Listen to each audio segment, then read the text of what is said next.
Since watching a lot of Derek's stuff, since he's become big on YouTube, I have been much more considering the balance that's inside of my body. But I don't think that was super common before guys like him were around. Here are some of the general principles that I think, forgive me, Derek, if I get this wrong in terms of what you believe, because I never want to speak for anybody else, but my read of the science and the actual protocols.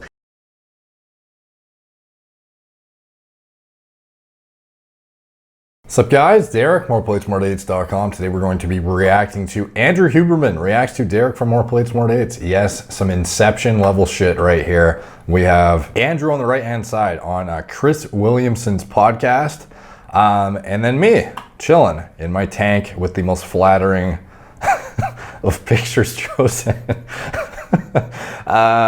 So anyway, let's get into the video, bro. How do you think that creators like Derek from More Plates, More Dates, or Greg Doucette or someone has changed the way that the internet understands hormonal profiles and supplementation? Because since watching a lot of Derek's stuff, since he's become big on YouTube, I have been much more considering the balance that's inside of my body. But I don't think that was super common before guys like him were around. Yeah, look, Derek's not a scientist by training, but he's done an immense service to the world because no one was talking about this stuff. It was talked about in bodybuilding circles where they talk very openly. It was starting to emerge in testosterone replacement therapy clinics, and then mostly guys were doing this stuff and lying about it, right?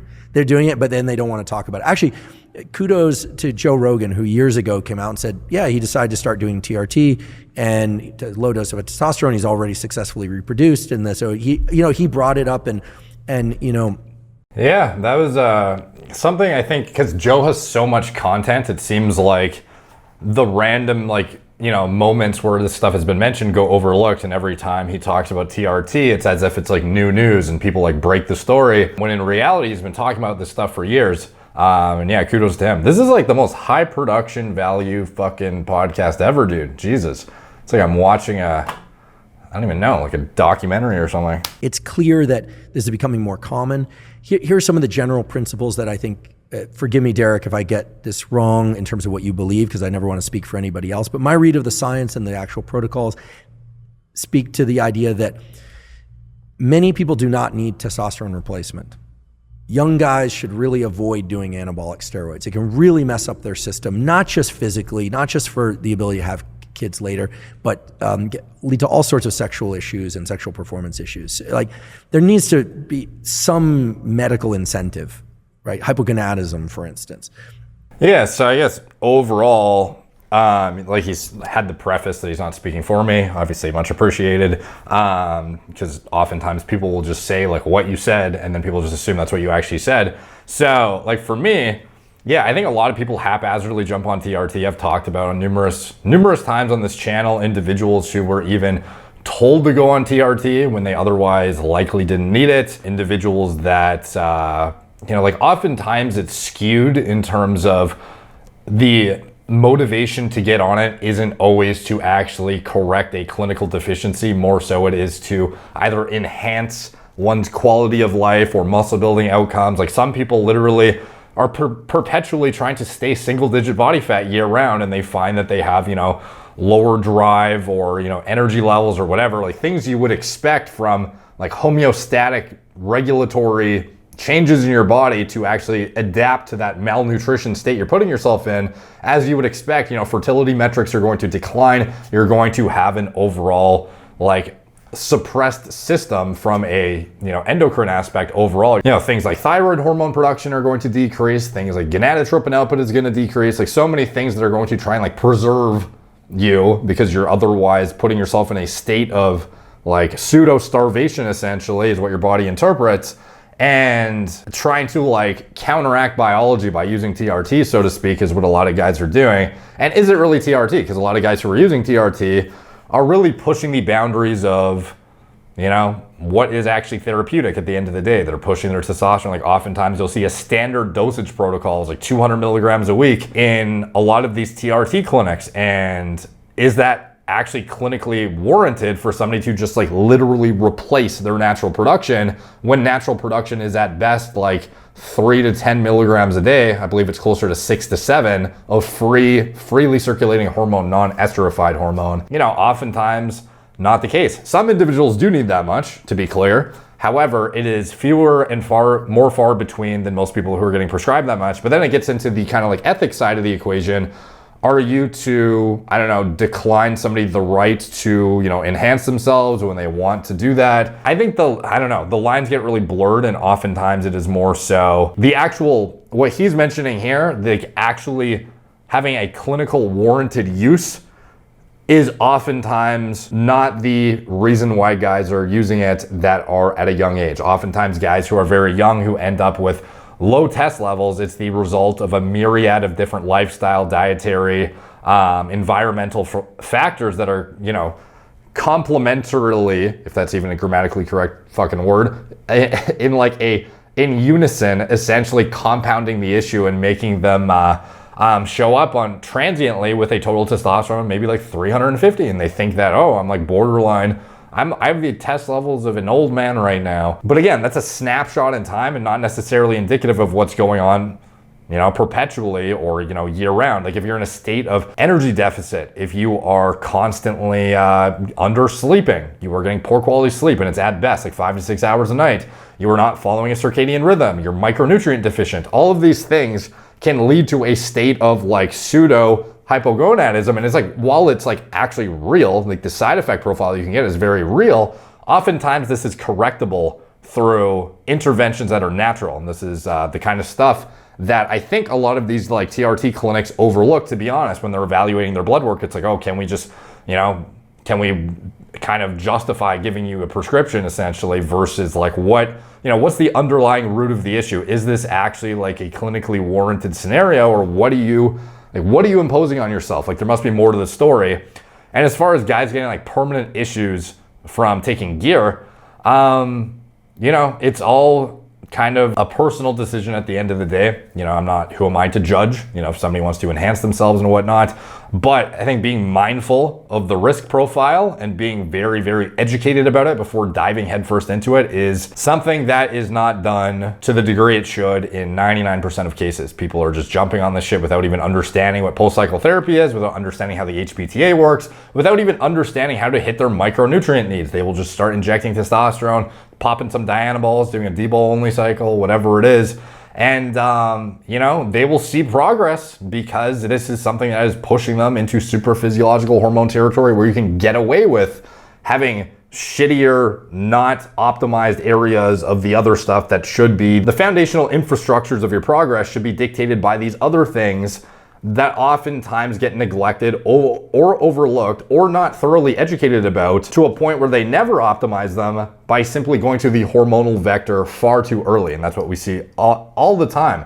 Guys who are relying on gear to get away with shitty diets, to get away with sleeping like 6 hours a night, to get away with fill in the blank, very, very common. And ultimately educating yourself thoroughly is very, very recommended. Like this shit is not risk-free at the end of the day. Regardless of what you're doing, even if it's a supervised TRT, sometimes the TRT, like maybe it's not actually representative of what you would have naturally produced. If you had like peak gonadotropin output, maybe your total T would have only been, 600 and you're pushing it to 1300 just because you want to. There's definitely a gray area in this shit, but ultimately all you can really ask of individuals is to be thoroughly educated from all sides of the spectrum and know not only what kind of positives could be derived from hormone optimization, whether that's natural or artificial or whatever it is that they are trying to figure out is what's best for them given their own individual specific context, because again, this is an individually dependent thing, what is warranted for you, but understanding the risk profile and how to attenuate that if you're going to go against the advice of anybody who would advise otherwise. If you're going to go like the real, aggressive, bodybuilder hardcore route and start pushing, synthetic anabolics and things into the super physiological range, how do you go about attenuating left ventricular hypertrophy, modulating your blood pressure, ensuring your kidneys stay intact, ensuring liver hepatotoxicity is kept to fucking zero ideally? All these kind of things that are frankly not well understood even among a lot of veteran anabolics users. But at the point where someone either has banked sperm or decides they don't want any more kids or is willing to do something like take HCG to maintain testicular and function and spermatogenesis, it's very clear that going with the lowest doctor described, right? I'm not talking about illicit use. The lowest possible dosage of testosterone therapy is going to be better than, for instance, taking 200 milligrams in a 1 mil injection every 2 weeks, right? Because you get these huge increases and then these troughs. So people Is this something that you've learned from Derek? Yes, and in talking with other people. And I'm no longer doing this, but So this is interesting because this is something that I think is becoming more well understood, is the fact that, quick interruption to bring you a note from one of our sponsors. This is AG1 by Athletic Greens. This is a very fitting sponsor actually, because I think they're actually sponsoring the podcast that we're reacting to. So Chris, sponsored by Athletic Greens too, that podcast episode. Andrew Huberman, also sponsored by Athletic Greens. And that's actually where I heard about this.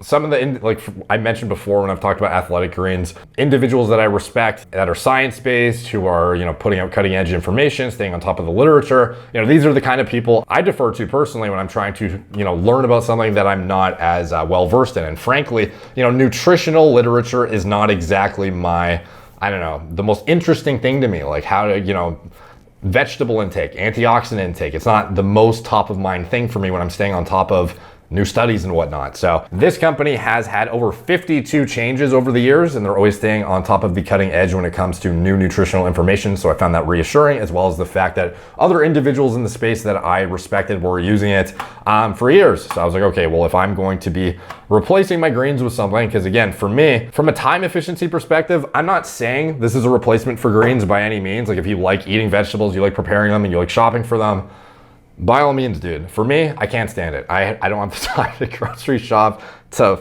fucking prepare things, to even wash the dishes after. Like, I'm just trying to get as dialed in from an efficiency perspective in my life. And if I can get a fraction of the benefits from this, I'm all for it. So for me, I swig this down in like 10 seconds once a day. And for me, that makes me feel like I'm checking the boxes, so to speak. If you're in the same boat as me, you can check it out, the URL in the video description below, athleticgreens.com/more plates, more dates. We'll give you also a free year supply of vitamin D3 and K2. Two of the top supplements, if I was to make a top 5 list, a vitamin K2 D3 complex it's definitely up there. So you get a free year supply of that, plus 5 free travel packs of the AG1 by Athletic Greens with your order as well. So like I said, check it out, link in the description below, and back to our regularly scheduled programming. Your body operates in a pulsatile manner. It's not like you just it would be nonsensical to think, but this is what we actually justified, for a while, because this is what we were told was the way you were supposed to do it.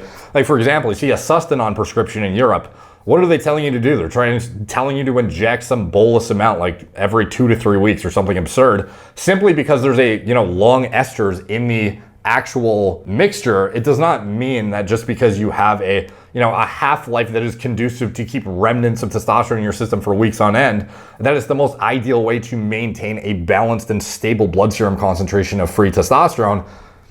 Not ideal. Your body operates in a pulsatile manner, like I said, on a diurnal rhythm, and every day you have a little bit of testosterone. Remember, I mentioned 6 to 7 milligrams a day. It's not, 150 a week or, 200 every 2 weeks or whatever. It is literally like a little micro amount in small quantities on a daily basis that cumulatively leads to your hormone exposure for the entire week. So does it make sense just because you have, an enanthate ester that you should get away with, pinning one bolus amount once a week? It's like you could get away with it. Is it going to be optimal though? Is it going to lead to the least risk of side effects? The thing that we've seen to be, the most ideal way to go about replacement therapy, at least what I've seen in my experience, having a lot of high quality providers and doctors working for my preventative medicine platform, Merrick Health, as well as educating myself over the years and speaking with high level individuals, as well as my own blood work and actually monitoring my own stuff, reading through the literature myself. Having as stable of a level is going to be the way to offset the side effect burden that may come as an issue of replacement of whatever. Even if you're using super physiological amounts, if you are shooting a bolus amount and shooting your fucking levels into the stratosphere, think about all of the byproduct interactions that has indirectly. Like your aromatization is also super physiological. Your 5-alpha reduction to DHT, also super physiological. All of the downstream neurological consequences, all of the impending, potential erectile dysfunction, whatever it is. Like, there are so many things that could go awry when you are shooting a massive amount of hormone into your body at one time, letting yourself spike into super territory and then dip back down and then try and do this up and down thing over and over weeks. It's not representative of natural function. So having like micro administrations on a more frequent basis on, frankly, like an ideal schedule for maintaining like the most regularity of, like hormone fluctuations and the least like aberrations in your blood serum concentrations would be daily administrations. And this is where guys have started to really get into the sub-Q dosing or shallow IM using like an insulin pen. You can get away with micro quantities on a daily basis without significant scar tissue buildup because you're not using a harpoon, once or twice a week. Rather, you're using a little micro pin and using it shallow once a day or every other day. Even with long esters, that seems to produce a more stable blood serum concentration and result in less aberrations, which ultimately will lead to seemingly, and what we've seen over the years, less side effect profile, including individuals who literally needed aromatase inhibitors just to use their dose of, TRT or whatever it is they're using, sometimes can literally remove drugs from their protocol, literally get rid of aromatase inhibitors just by going to a more frequent dosing schedule. Like, that's the kind of things you can actually attenuate just by going to something that's more representative of natural function. And there are other things to consider too. Like, if you're injecting a bolus amount, like how much are you driving your SHBG down versus if you're doing more consistent micro doses. There's so many different variables to account for that we're just like at a cursory glance, like glossing over here essentially. But the closer you can get to natural replacement, which is ultimately the goal of HRT to begin with, the more likely you will be to be dialed in and optimized from what I've seen. 5 to 46 years old, and nothing before that. And I did it because I'm working on a book really that has a whole section on hormone therapies. I wanted to see what it was like. I'll tell you, basically testosterone gives you more energy to work more if it's done appropriately, right? Maybe that's the secret for Lex. Maybe Homeboy is just brimming. He's brimming. And I'll say when I went into it, my levels were mid-range. They were fine, high to mid-range. They were kind of like 7s, 8s, but I was doing some supplementation to support that. I've since gone back to that. It was funny, when you say something on the internet, people think that means it's forever, right? It is possible to start and come off, right? So what I've done. And so here's what's relevant here. People are... So keep in mind though, and this isn't like a critique to say like you can start and come off, if you actually had like a clinically warranted condition, like primary hypogonadism or something that is not going to be fixable necessarily, like you're not going to suddenly like shock your testicles back to responding to gonadotropins by getting on TRT and then getting off. If you actually clinically need this shit, the likelihood of you cycling it is not, there's no situation where that makes a lot of sense in my opinion. Now, obviously I am, open to further education about the idea, but ultimately if you were somebody who was shut down to a point of actually needing this replacement, like actually a necessity to function at a high quality of life, and needed this replacement because you otherwise have insufficient HPTA function, whether it's from a gonadotropin response aspect, a pituitary output aspect, whatever it is, ultimately, if you were not getting sufficient stimulation and or response at the testicular level to actually produce this natural testosterone, like that's where the warranted TRT outcome actually comes into play clinically. So the likelihood that you'll be able to come off, like Andrew was suggesting that he may be able to do at some point, or presumably, I think he's talking more about himself and not, speaking for other people, but that's a sort of a scenario that you really have to, don't just gloss over the idea that like you can never come off or you can come off. Like if you need your medication to fucking function, like it's probably not an ideal scenario to be coming off of the thing you are reliant upon for your hormone support if you naturally could not produce that otherwise. I'm not saying that for somebody who had some semblance of like HPTA function that was representative of like reasonable natural production, that you couldn't come off. Because again, this is ultimately a line in the sand between guys who are putting themselves in this position or are trying to optimize or have shut down their HPTA through something that can be manipulated to then restore function after, versus if you have somebody who literally has like non-responsive testes, for example, and has tried, like hammering it with HCG or doing, everything under the sun and it's just not responding. Like that individual is not the same case as these individuals here. So I hope that makes sense. I just wanted to make that point because, you know, the thought that somebody should be like cycling off their TRT if they actually like literally rely on it for function, and they're on this side of the camp where they have like literal failure to achieve natural outcomes that are satisfactory for cardiovascular support, neurological support, etc. Like, you're probably not going to be this camp of individual, which are totally separate, as needed, individual specific, context dependent situation where maybe, I don't know, maybe they can come off. You know, there are a lot of guys who get on, you know, synthetic anabolics or try TRT because they think they can get some sort of outcome that is superior to what their natural state is, or that, you know, maybe they're not actually hypogonadal, but they're sort of like in the middle and they want to, you know, there are different scenarios. Like I said, this is very, you know, the lines are blurred a bit. So you have to, you know, give it that kind of nuanced perspective while you're looking at this stuff. But ultimately, if you are literally going to be hypogonadal and have no quality of life, no health support from a cardiovascular, neurological, bone mineral density, blah, blah, blah standpoint, you should not talk to your doctor, of course, but you should probably not be cycling off your therapy. And he's not suggesting that. I just wanted to make that clear. Are now spacing out, you know, 30 milligrams on Monday, 30 milligrams on Wednesday, 30 milligrams on Friday is like kind of a low reasonable dose. Again, talk to your doctor. These aren't recommended dosages. That's more typical. Another thing that's really important is that people have traditionally blocked estrogen by increases while doing this by taking an aromatase inhibitor, Nolvadex, Arimidex, these kinds of things.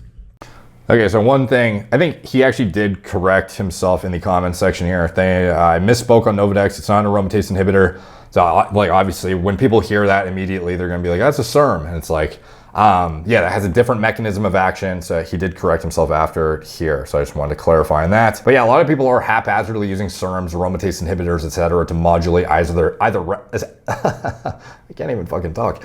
Estrogen receptor activation or inhibiting the enzyme aromatase, oftentimes like arbitrarily, just because they think they need it when they may not, or crushing their estrogen unnecessarily because estrogen's the female hormone and like all this nonsense, which fortunately a lot more data and literature and anecdotes and whatnot have come out over the years that have really adequately, I don't know, broken down what protective and supportive roles estrogen has in the body in males as well. And I think this was something that was often overlooked not that many years ago, and still actually is, it's pretty bad even still actually among a lot of clinics. They'll literally compound Aromacin or Arimidex into their actual medications. It's typically Arimidex that they will compound into their testosterone injections. Like imagine having to pin testosterone with a predetermined amount of Arimidex that you can't modulate in any capacity no matter what. We don't even know how you're going to respond to the TRT, but you have a predetermined dose of Arimidex in there that you can do fucking nothing about. Like, you're just forced to take it. And we don't even know how you respond yet, you know? Like, that's the kind of stuff that is being done pretty widespread, believe it or not. And it's pretty fucking wild. That's obviously like a worst case because there are still people being prescribed like the oral medication. Fortunately, you have a lot more control over if you discontinue it, modulating your dosage, blah, blah, blah. But even at, you know, like oral administration, like a lot of people are getting prescribed haphazardly 1 milligram a day, 1 milligram every other day. Like, these are based on nothing too. Like, we don't even know your response yet to testosterone, and we're going to put you on a milligram every day of Arimidex just because that's our cookie cutter protocol. It's fucking insane. That almost often is a bad idea, almost often, because having enough estrogen around allows you to maintain cognitive function and libido. A lot of guys think it's just, you know, and it is true, if estrogen is very high and testosterone is very low, libido can suffer. But if testosterone is very high and estrogen is very low, libido can really suffer. By the way, before he finishes, I do want to make clear that he very carefully chose his words here, and I very much agree with what he said, where he said almost often does not make sense, or I forget his exact words, but almost often is a bad idea for haphazard, arbitrary cookie cutter Arimidex dosing or whatever, you know, aromatase inhibitor of choice you're using, Aromacin, Letrozole, or haphazard, you know, SERM deployment like Nolvadex, that kind of stuff without actually understanding your individual response to hormone administration from exogenous testosterone, whatever it is, you know, even if you're on like fucking D-ball or whatever synthetic anabolics you might be using if you're on the bodybuilder side of things, almost always is not a great idea. Monitoring that stuff and choosing adjustments based on an actual warranted intervention make sense. And on the TRT side, let's discount the bodybuilder side entirely. At the replacement level, the likelihood that you need Arimidex or an aromatase inhibitor in general in order to maintain adequate androgen to estrogen balance when you are dialed in from a lifestyle perspective, you don't have excessive body fat causing extra aromatization, you're administering on a frequent basis, you're not using too high of a dose, you're using blah, blah, blah. If everything is dialed in, the likelihood that you actually need an aromatase inhibitor is low. Not impossible though. There are individuals with genetic predispositions, certain people that have, like inhibited clearance capacity, even when it comes to metabolizing estrogen. Like there are very unique case specific examples where people, it does, an aromatase inhibitor is not off the table. Again, doctor determined thing, not just random, taking YouTube advice here. But oftentimes I see more often than not guys who are haphazardly put on Arimidex or another aromatase inhibitor when they don't otherwise need it, and it can cause more issues than it helps. And that's at the TRT level, keep in mind. Who are crushing their estrogen realize that by coming off some of those drugs, they feel far better. Far better. So most people I know that are doing this are taking low doses of testosterone semi-frequently throughout the week, 20 to 30 milligrams every other day or so. There's a lot of variation around this. And then not doing anything to reduce aromatase, or if they are taking very low doses, not 1 milligram of Arimidex, but maybe something like 0.1 milligrams of Arimidex every third day or so. Again, not a recommendation. Talk to your doctor. The smarter clinics are starting to think about this. And actually, I don't have any financial relationship to Derek or to Merrick Health, which is his clinic, but from what I understand, they do a very good job. So I appreciate the mention of Merrick Health and the providers and doctors and everyone on staff who is always staying on top of the most cutting edge literature and is highly interested in all of the same things that I try to stay on top of from an endocrinology perspective, pharmacology perspective. Like this kind of stuff is what we live and breathe, and is why, again, like the cookie cutter clinics of the world and the individuals that maybe don't even have the time to educate themselves further because they're so inundated with more like general cases of, like, again, people are always wondering, why don't doctors know this stuff? Most general physicians, this is not something that they are going to be able to entrench themselves into the degree of, obviously, an endocrinologist, but even at the endocrinologist level, oftentimes they are not going to further educate themselves once they have already achieved all of the qualifications they need and they're, covered and have a shit ton of patients to manage. Oftentimes they are not taking I'm not saying all the time, but it's not uncommon for us to get patients that have been to multiple endocrinologists and have had like so many things that even you and I would think are obvious as like non-medical credentialed individuals. And we're just like, how did that get overlooked? Like we had a drifter who had his undiagnosed pituitary adenoma, I believe, and Merrick Health caught it for him. Like that was something he went for years without knowing what was going on. And then we were like, have you checked this? Go get this test done.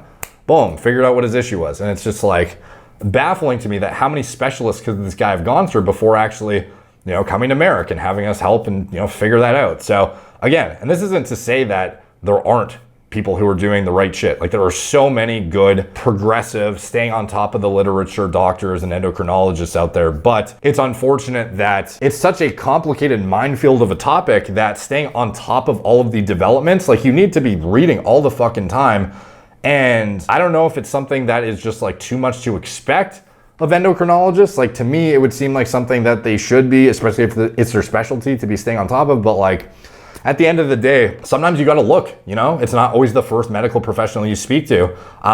Get second opinions, get third opinions, educate yourself. Like don't just trust what a doctor says. Like girls that are, 15 years old getting prescribed birth control and their doctor says that, oh, you'll be fine. Like you might have like a fucking stomach ache or you might get a headache or this or that.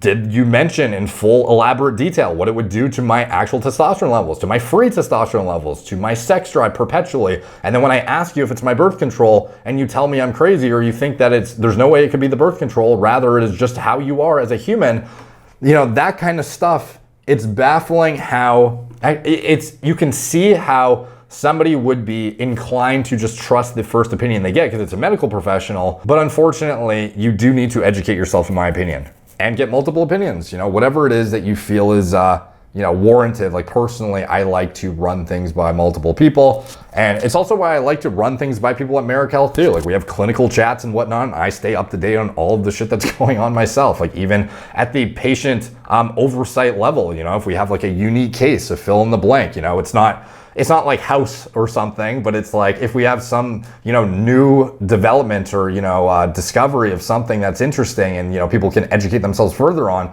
like I'm right in there and I'm like, holy shit, like trying to educate myself further in order to stay on top of all this stuff. So anyways, yeah, finding a high quality provider, could not overstate the importance of that enough, for sure, especially when it comes to hormone oversight, because hormones interact with so many things in the body. It's incredibly easy to ruin your quality of life if this is not dialed in. I did help them design a mostly herbal supplement for testosterone support for people who are not on TRT, as things like Tonga, Ali, Fedoja. But unbeknownst to most people, I've not made 1 penny on that. That was just based on a conversation of the research with him and Dr. Kyle Gillette and a few other people. Yeah, that was much appreciated as well. I've talked about Sigma before. I did like a 2-hour plus deep dive on it and showed all of the findings of me, Kyle, Andrew, multiple other individuals I've consulted with, and they all helped provide insight into the creation of that formula and whatnot, and kind of elucidate some of the literature for me on like serum activity with Tonkat Ali, Fedoja, and lighting cell stimulation, and this and that, like all the different things that interplayed with that product. And yeah, he has not received 1 penny, although I have tried to compensate him multiple times. And he's a very, very gracious, generous, and considerate person. I'm very grateful for his friendship. Andrew is a very, very genuine human who is always very supportive of everything I've been doing, and couldn't say better things about him, to be honest. So estrogen can help maintain libido. Also, it can increase libido. Now, here's something I learned that's really interesting from Peter Attia recently. Women, as we know, make both testosterone and estrogen, and of course a bunch of other hormones too. If they get their blood work back and you were to adjust the units that those hormones are measured in, nanograms per deciliter in some cases, picograms per deciliter in other cases, if you normalize them all to the same nanograms per deciliter, you would find that a healthy woman has more testosterone than she does estrogen. That's right. I asked him this 3 times. I'm like, you're telling me that women have more testosterone circulating in them than estrogen? He said, absolutely. Now maybe there's a caveat to that during some phase of the menstrual cycle, but that does not mean that their testosterone levels are higher than that of men. But this is remarkable, right? This means that these androgens, testosterone, and are doing interesting things in men and in women, and estrogen, as we just described, are doing really interesting things, certainly in women and in men. Yeah, like one thing that, again, even with the estrogen blockade or complete inhibition in men, the feeling, the gray, dull, apathetic brutalness of life when you have 0 estrogen as a male and you're crashing your system with Arimidex or Letrozole or whatever it is, brutal. You literally are asexual and don't give a shit about anything, and you just feel like numb to life. Like I've talked about on my channel, the times I've like literally purposefully crushed my estrogen because I want to like dry out. This is like in bodybuilding experimentation days. And I literally just like stopped talking to the chicks that I was dating at the time. I was just like, I literally do not care about females anymore. My penis literally exists to urinate, and that is its only function at this point. Like that is how I felt about it. So estrogen is very, very important, not just in women, but in men as well. And like he's saying now, in women, often overlooked the importance of testosterone. This gets back to the combined oral contraceptive discussion, and I'll put up a card in the corner to the birth control video I did recently. Mind-blowing statistics on the suppression of total T, the subsequent spike of SHBG, and the even more exponential crash in free testosterone that happens during the deployment of combined oral contraceptives in women. A lot of women have no idea how much they're fucking up their system by using these synthetic progestins and synthetic, ethinyl estradiol compounded with it in order to achieve contraception, not through fault of their own, but through lack of education at the physician level, unfortunately. Now, again, it's not like there's no utility of these medications. It's not like I'm shitting on them entirely, but ultimately, again, when it comes to any hormonal intervention, whether it's TRT as a guy, whether it's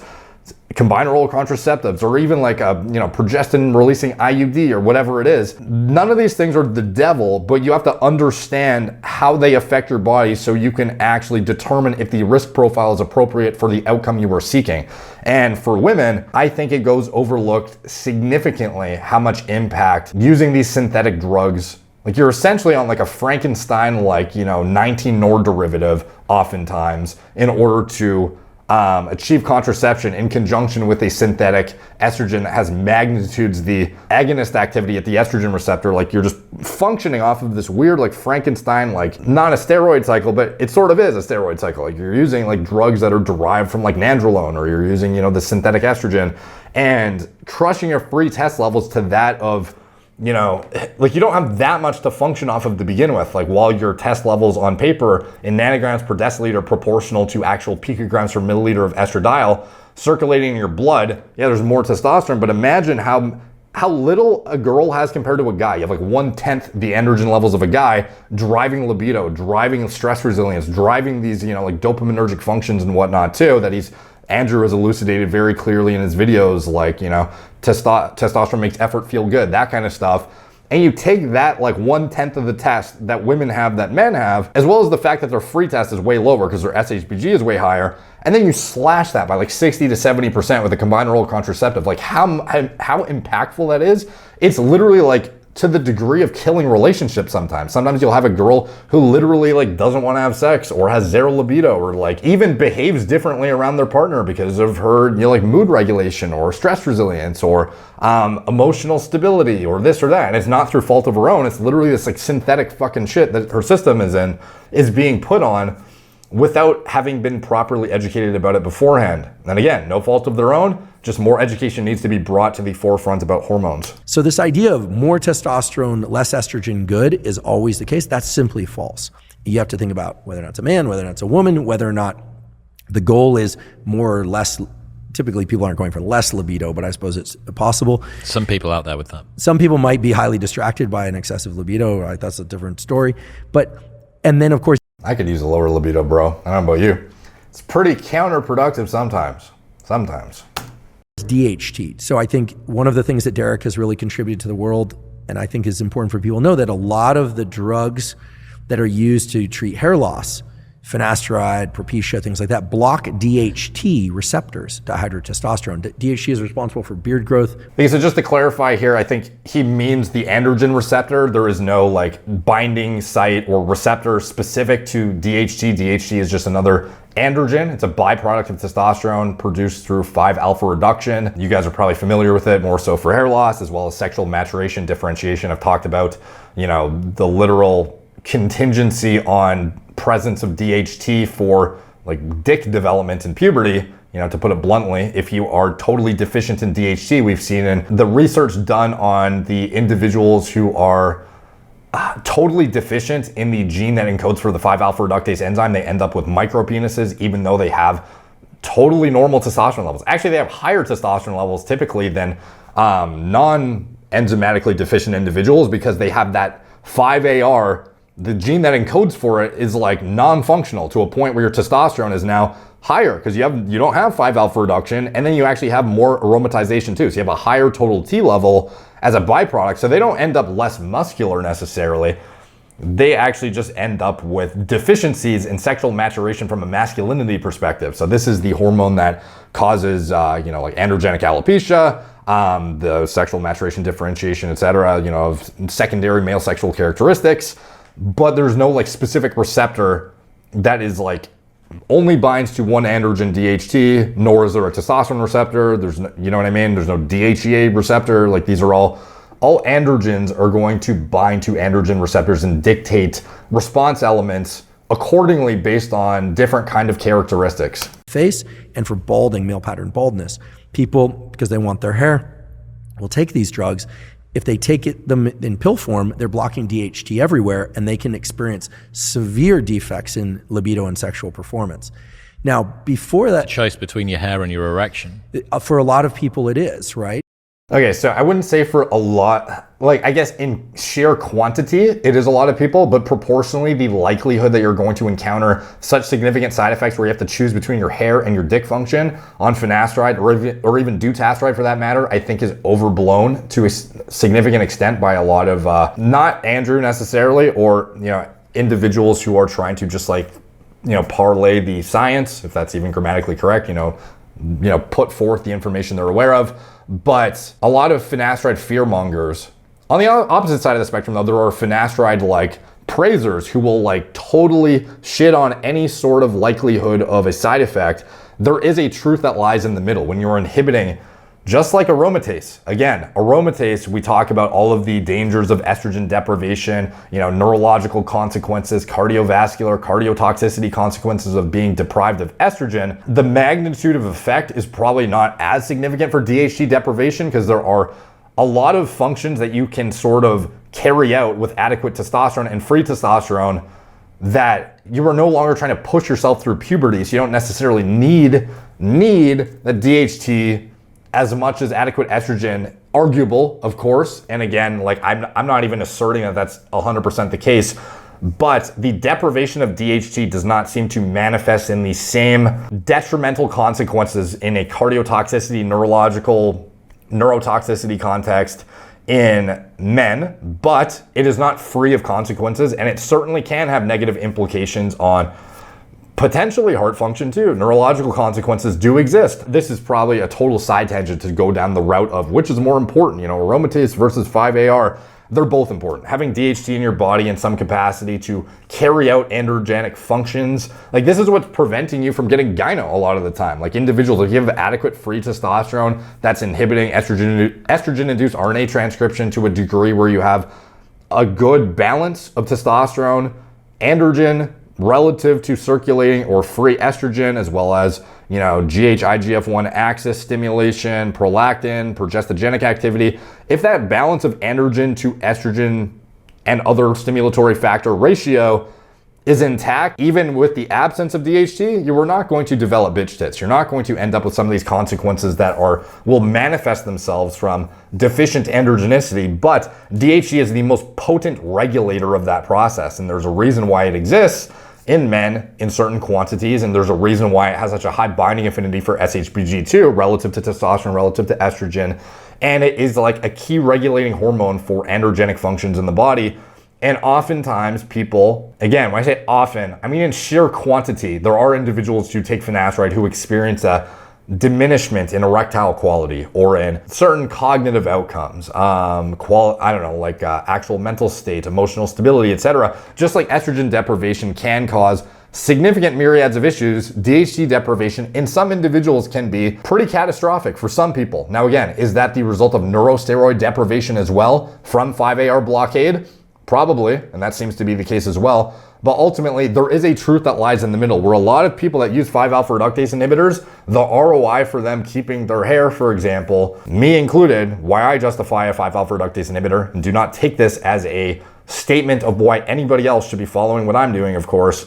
For me, the ROI was higher on using it than not for my personal outcomes. But again, not everyone is super androgen sensitive in the scalp. Some people can literally live their whole lives with like maxed out DHT and test, like Ronald Reagan, sick fucking hairline till the day he died. Fucking awesome hair on that dude. Some individuals not as lucky, and for them, their quality of life increase that they get out of retaining their hair or preventing their hair loss or even reversing it to some extent exceeds whatever perceived or entire lack thereof of side effect profile from DHT deprivation. So again, with finasteride, you're inhibiting with 1 milligram, which is the clinically prescribed dose in most cases. And again, one of those things where it's just people aren't staying up to date on the literature. Like, why not start at an entry level of 0.2 milligrams if you are, worried about this stuff? There are more reasonable approaches in the middle of this shit that make more sense. Or topical, using dutasteride mesotherapy or using a topical anti-androgen. Like, there are certain other ways to at least look at vectors of addressing androgenic alopecia that may have a lower risk profile.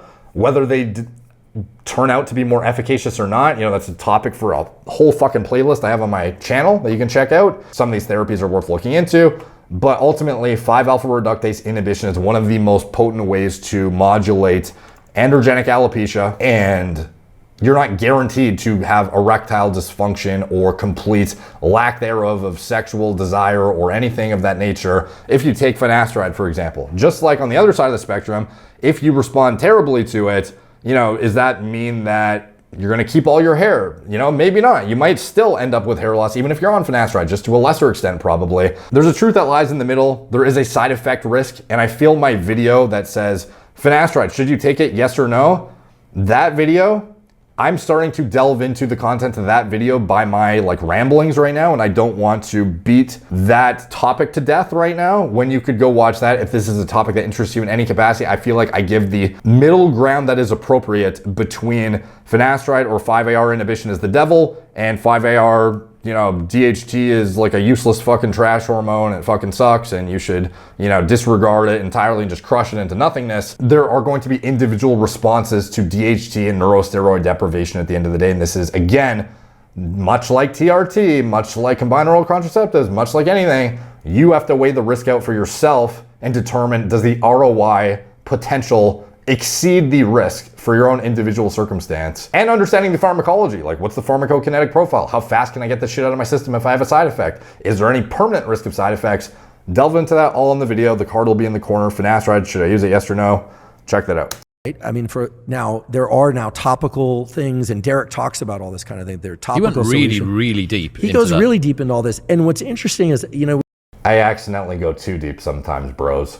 Just now, I just went way too fucking deep, and I should have just put a card to the corner at the start of that conversation. I apologize. We also can take a step back and say, what's the landscape of health information that created this opportunity for a kid in his 20s? By the way, no one knows his last name. Very clever. No one knows his last name. Well played, Derek. It's kind of an avatar of a human, right? Although he's real. What created this landscape for this guy to be able to get this information out there, even though he's not a physician, he's not a scientist? And I think what it is that he saw that there was all this information nested in these very niche communities that most people don't want to look like a bodybuilder, right? Yeah. And yet what he did was he sort of normalized the discussion about hormones. He normalized the discussion about other things like dopamine and cortisol, et cetera.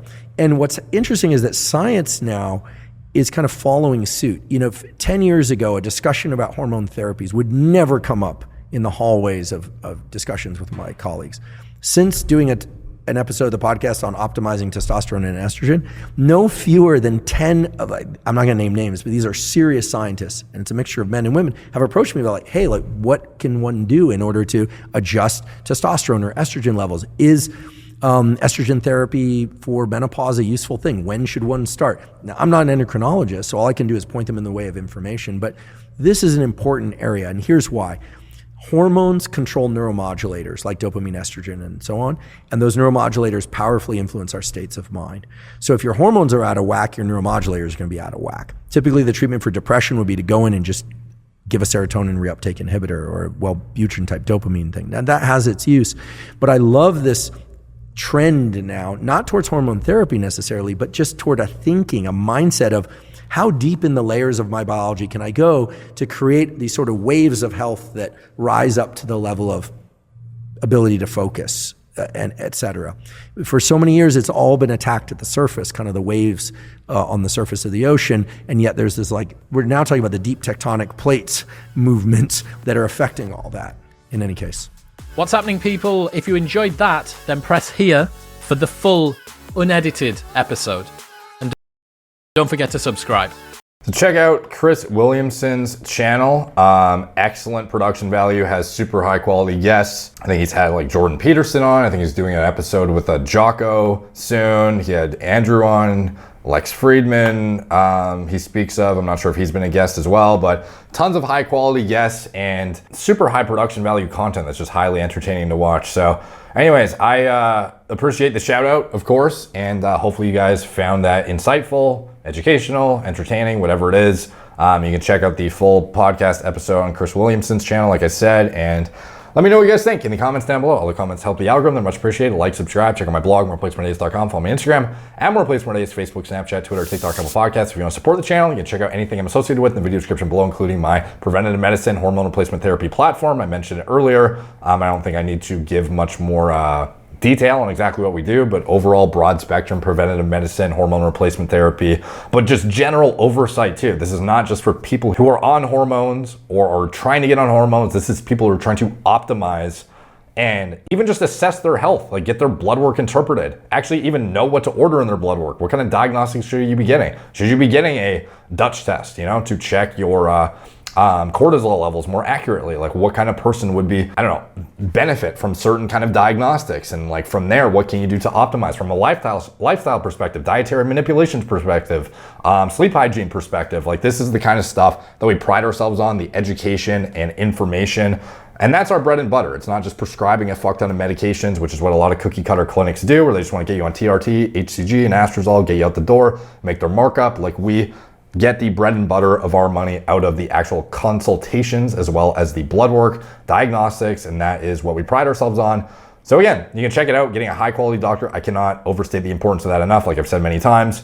And if you just want to get self-service labs, we have the most cost-efficient blood test builder if you want to choose your own markers, get things that are often overlooked by typical labs that will not be offered, the more precise and progressive like cardiovascular disease markers, things like accurate assessments of testosterone through LCMS for total, equilibrium, dialysis for free, so many things that are typically going to be hard to get or more expensive or harder to compile in like an organized profile yourself. We have a lab builder. You can literally build your own lab test and get your own bloods done at your own, discretion, convenience. You don't even need to see a doctor. You can if you want to go over that stuff after, but I think our lab builder is excellent and one of the best out there as well. So you can check that out as well as anything else I'm associated with, as well Gorilla Mind. Andrew mentioned Sigma briefly with the his input. It was a large contributing infrastructure for the information that was put into the actual development of the product. I talked about that product in elaborate detail in the video, so I don't think I need to really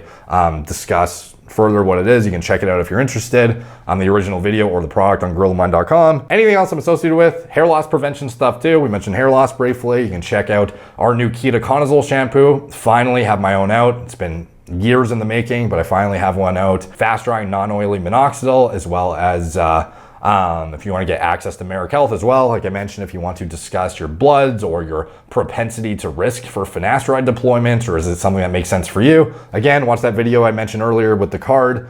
But after that, talking to a credentialed professional at Merrick Health would be warranted, in my opinion, as well, before you haphazardly jump on any medications. Anything else I'm associated with, it's all in the video description below. Talk to you guys soon.